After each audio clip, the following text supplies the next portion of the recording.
শেখ হাসিনা পলায় গেছে দুনিয়ার টাকা লইয়া, এই টাকার ঘাটতি পড়ছে না, কেন মানুষে খাইব কই থেকে? চাউলের দাম, তেলের দাম, এই দুইটা জিনিস অনেক বেশি। সোনালির দাম একটু বাড়ছে, বলের দাম বাড়েনি। নদীর মাছ চাহিদা বেশি, নদীর মাছের দামও বেশি। তো সবজির দাম নিয়ে অত মাথা ব্যথা না। দেশে পর্যাপ্ত পরিমাণ ধান চাউল আছে, বাড়ার কোনো প্রশ্ন উঠে না। কুরবানি গেছে না, তো সপ্তাহের ঘরে ঘরে গোছ আছে। ঈদুল আজহার প্রায় ৩ সপ্তাহ পার হলেও রাজধানীর বাজারে এখনও কোরবানির মাংসের রেশ রয়ে গেছে। ফলে গরু, খাসির মাংসের দোকানগুলোতে নেই তেমন ক্রেতার ভিড়। দামও এখনও ঈদের আগের জায়গায় রয়ে গেছে। আজকের বাজারে গরুর মাংস বিক্রি হচ্ছে 750 থেকে 780 টাকা কেজি, খাসি 1200 টাকা ও ছাগলের মাংস 1000 টাকা কেজি। তবে বিক্রেতারা বলেন, ঈদের পর যাদের ঘরে কোরবানির মাংস আছে তারা নতুন করে বাজার করছে না। অন্যদিকে সরবরাহ বেড়ে যাওয়ায় ব্রয়লার মুরগি ও ডিমের দাম আরও কমেছে। মাছের বাজারেও রয়েছে স্বস্তির চিত্র। সব মিলিয়ে নিম্ন ও মধ্যবিত্ত শ্রেণীর ক্রেতারা মাংসের পরিবর্তে মাছ ও মুরগি, ডিমের দিকেই ঝুঁকছেন বেশি। কাস্টমার খুব কম, ঘরে ঘরে গোছ আছে, গোছ খুব কম খায়। ঘাসের দাম 1200 টাকা কেজি, আগের রেট। বেচা কিনাও ভালো না। শুক্রবার রাজধানীর কারওয়ান বাজারে ব্রয়লার মুরগি আগের তুলনায় কিছুটা কম দামে বিক্রি হচ্ছে। বর্তমানে প্রতি কেজি ব্রয়লার বিক্রি হচ্ছে 140 থেকে 150 টাকায়, যা ঈদের আগেও ছিল 160 থেকে 170 টাকা। সোনালী মুরগি বিক্রি হচ্ছে 225 থেকে 235 টাকা কেজিতে। লাল লেয়ার ও সাদা লেয়ার বিক্রি হচ্ছে 230 থেকে 240 টাকা দরে। দেশি মুরগির দাম এখনও তুলনামূলক বেশি, তাই কেজি প্রতি 500 থেকে 550 টাকা। 10 টাকা ডজন, হাঁস 200 টাকা ডজন, মুরগির দেশি মুরগি 200 টাকা। ব্রয়লার মুরগি 150 টাকা, সোনালী মুরগি 200, হাইব্রিডটা 270 টাকা, অরিজিনালটা 300 টাকা কেজি। আমদানি কম, চাহিদা বেশি, এই কারণে খাদ্যের দাম, পানির দাম, সবকিছুর দাম একটু বেশি।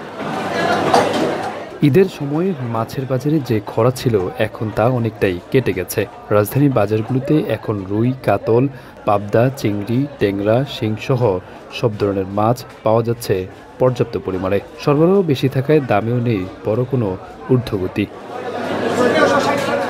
বড় আকারের রুই ও কাতল মাছ বিক্রি হচ্ছে 500 টাকা কেজি দরে। পাবদা বিক্রি হচ্ছে 350 থেকে 400 টাকা, চিংড়ি 650 থেকে 700 টাকা, ট্যাংরা 600 থেকে 700 টাকা, শিং 400 থেকে 450 টাকা দামে। এছাড়া সাধারণ তেলাপিয়া ও পাঙ্গাস পাওয়া যাচ্ছে 200 থেকে 250 টাকা কেজিতে। আগের তুলনায় এই হালকা একটু বেশি আছে। চিংড়ি মাছ, ইলিশ মাছ একটু দাম বেশি। রুই মাছ, কাতল মাছ 500 টাকা কেজি, 3.5 কেজি হোক, 4 কেজি হোক, 3 কেজি হোক, 500 টাকা কেজি। কাতল মাছের এটা। আইর মাছ একটা আছে ইন্ডিয়ান, একটা হলো দেশি। দেশি আইর মাছটা হলো আপনার 1400-1500 টাকা কেজি, 1.5 কেজি 2 কেজি সাইজ। আর ইন্ডিয়ান একটা আইর হলে 5 কেজি হলো 1000 টাকা কেজি। পাবদা মাছটা হলো 600 টাকা কেজি, আরেকটা পাওয়া যায় 450-400 টাকা কেজি। এটাই 1500 টাকা কেজি চিংড়িটা, 1500 টাকা কেজি। আবার বড় বড় পাইবেন আপনি 1000 টাকা কেজি। এটা হলো নদীর চিংড়ি। নদীর মাছ চাহিদা বেশি, নদীর মাছের দামও বেশি। ইলিশ কেজি চলতে আছে 2400, 2500, 2300, বেশি না। আগে তুলনায় তো কমই, আগে তো 2700-2800 বেশি, এখন তো আপনার 2200-2300। মালের চাহিদাও কম, প্লাস নদীতেও মাছ কম। যেন আমাদের দোকান খালি। আর আগে তো মনে করেন 10টা-20টা একজনে নিত, এখন তো ওই কাস্টমার নাই এখন। অন্যদিকে বাড়তি দামে বিক্রি হচ্ছে সব ধরনের সবজি।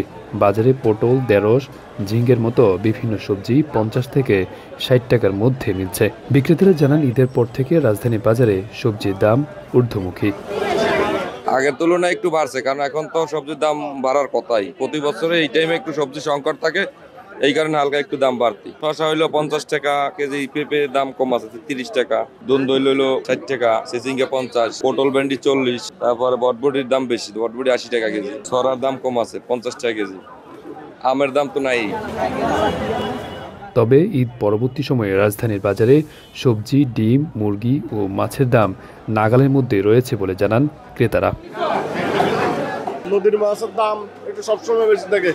নদীর মাছ ছাড়া আপনার যেগুলো চাষের মাছ, যেগুলো এগুলোর দাম স্বাভাবিক মানুষের ক্রয় ক্ষমতার ভিতরে আছে, মানুষ কিনে খাওয়ার মতো এগিয়ে আছে, সমস্যা নাই। তবে চাউলের দামটা অনেক বেশি। চাউলের দামটা এক মাঝখান থেকে কিছু কম ছিল, বর্তমানে চাউলের দামটা ছাড়া চাউলের দাম, তেলের দাম, এই দুইটা জিনিস অনেক বেশি। নিত্য প্রয়োজনীয় মধ্যে চাউলের দাম, তেলের দাম রেটটা বেশি, আর যা কিছু আছে সবগুলো আপনার কাঁচা বাজার কম, কাঁচা তরি তরকারি সবকিছু মোটামুটি কমের মধ্যে আছে।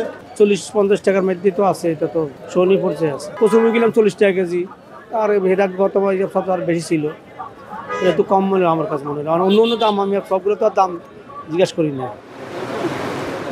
এছাড়া বাজারে কেজি প্রতি 5 টাকা করে বেড়েছে চালের দাম। তবে বিক্রেতারা বলেন মিল মালিক ও কোম্পানিগুলো সিন্ডিকেট করে দাম বাড়াচ্ছে, তার ভুক্তভোগী হচ্ছে সাধারণ মানুষ। এসব সিন্ডিকেট ভেঙে দিতে পারলে কমে যাবে চালের দাম।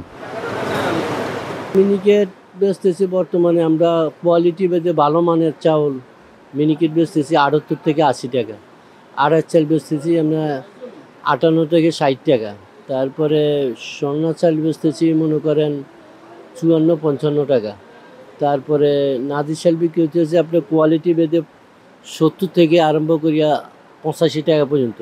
এভাবে প্রতিটা চালের দামে বৃদ্ধি হয়ে গেছে।